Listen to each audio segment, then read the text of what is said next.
when something happens and you feel like it's going to frustrate you, you need to calm down, because it's not just you raising the kid, it's by the grace of God.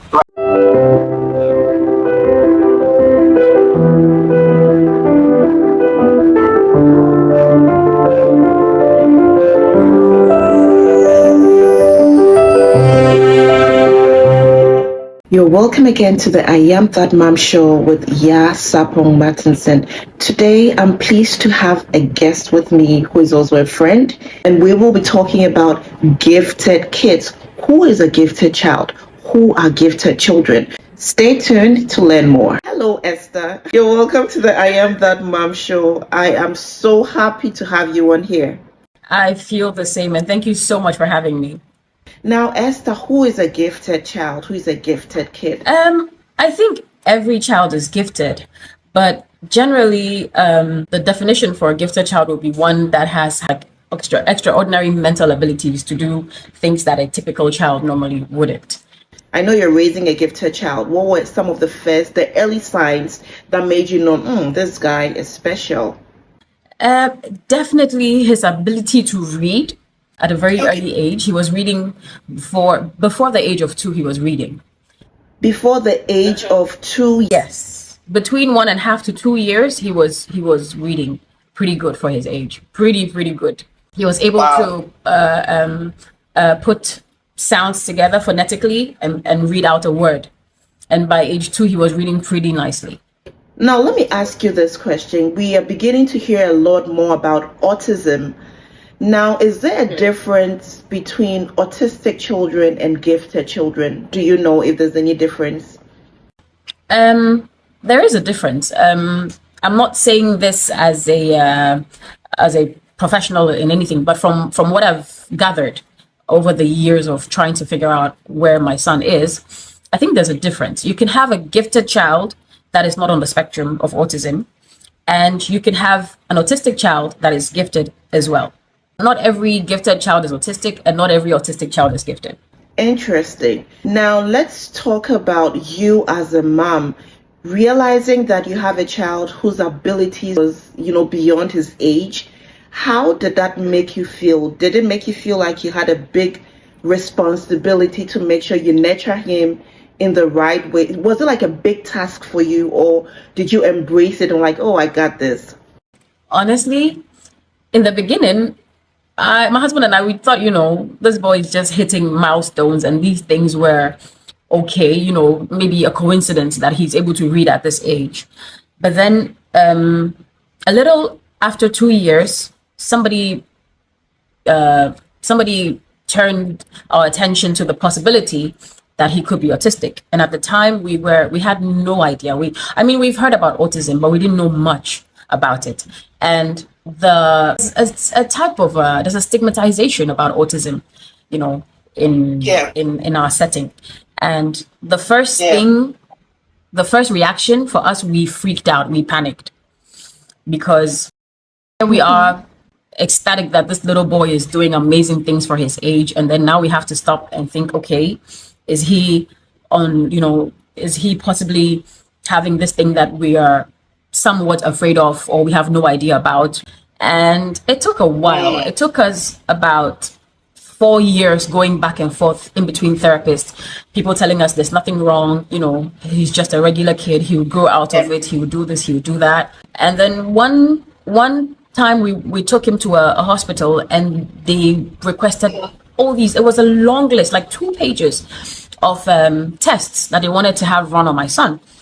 And that was when my husband was like, you know what, I'm not going to put it. One of them required an MRI of his his head, his brain. And my husband was like, there's no way he's going to put him through that. He's too little.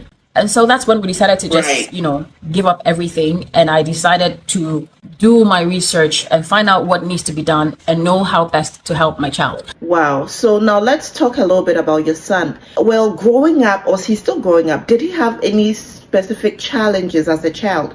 Were there some things he wasn't doing for his age? Were there some things that he was a little bit delayed in? Yeah.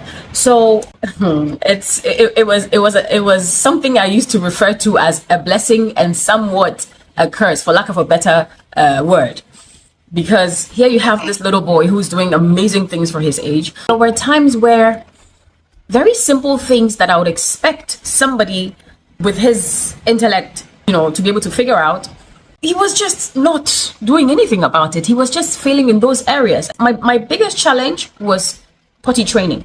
Potty training was really difficult. First of all, he wasn't making eye contact, and he wouldn't speak. He could speak. I knew he could speak because I had heard him over the baby monitor, but he wouldn't interact with anybody. I was like, it's very simple for you to come to me and say, I need to use the washroom, or I want to make pee, or I need to make caca. That's if he has to go number 2. And he wouldn't say anything, and he would just go. And I used to get so frustrated. And at that time, I was still learning how to be a mom, honestly. It was hard. There were times where I would cry it out. I'd be like, this is getting out of hand. He wouldn't say anything to me. For how long did that last for? He finally got potty trained at 4.5 years. And when did he start talking to you? Having conversations, that I would say started around the age of 6. Oh, wow. I mean, before that, he would talk because through therapy, we knew how to get him to interact.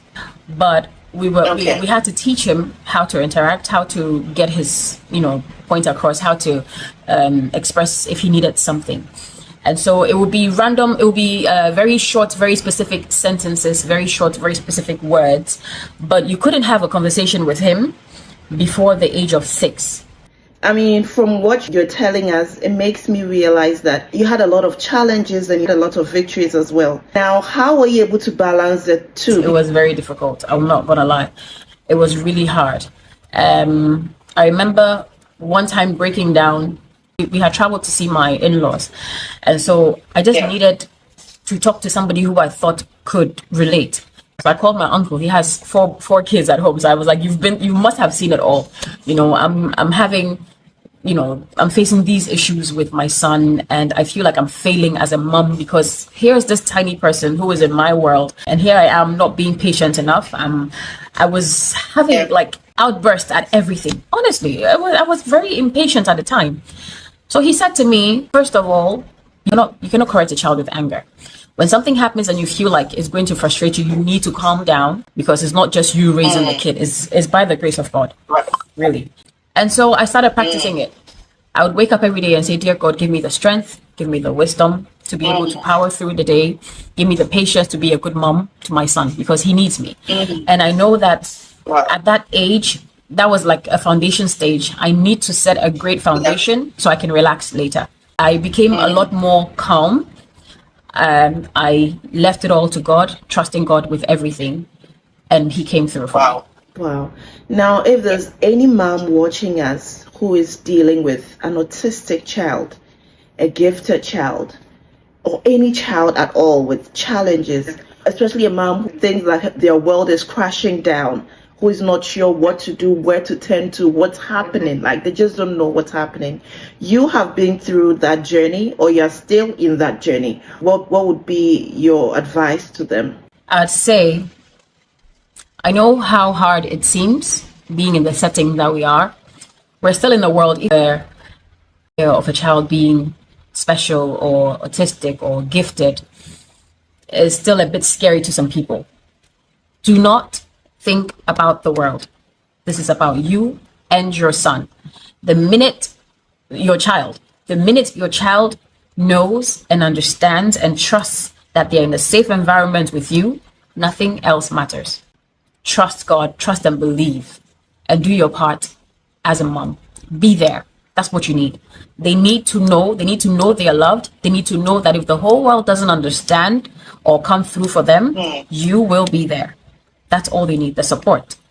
It seems difficult in the beginning, but pray and trust. It's a beautiful journey. And I feel like it's a challenge because they say God gives his hardest battles to his toughest soldiers. Hey, this is the blessing I've been given. That's what my husband said. My husband said, this is what God has given us, and we're going to kick it. Like, we're to excel at this. And that's what we did. And I'm so glad we were able to stop worrying and see the beauty of everything, you know. So I'm so thankful and I'm glad for the journey. It's been amazing. I wouldn't trade this for anything else. Oh my goodness. This is beautiful. I think you have a beautiful story. I love the fact that you're instilling confidence in your son, even at such a tender age, a young age. And I think you're doing extraordinary. You're doing amazing. If you want to hear more from Esther, type in the comments, we want part 2. Right, Esther? What do you think? Absolutely, I'm down for it. Thank you so much. We've been very inspired. Thank you for having me. I know we've been blessed. Of course, Esther. Take care and let's do this again. Absolutely. You too, dear. If you enjoyed the video, please don't forget to subscribe to our YouTube channel, I Am That Mom Show. On this show, we tell the stories of resilient moms everywhere.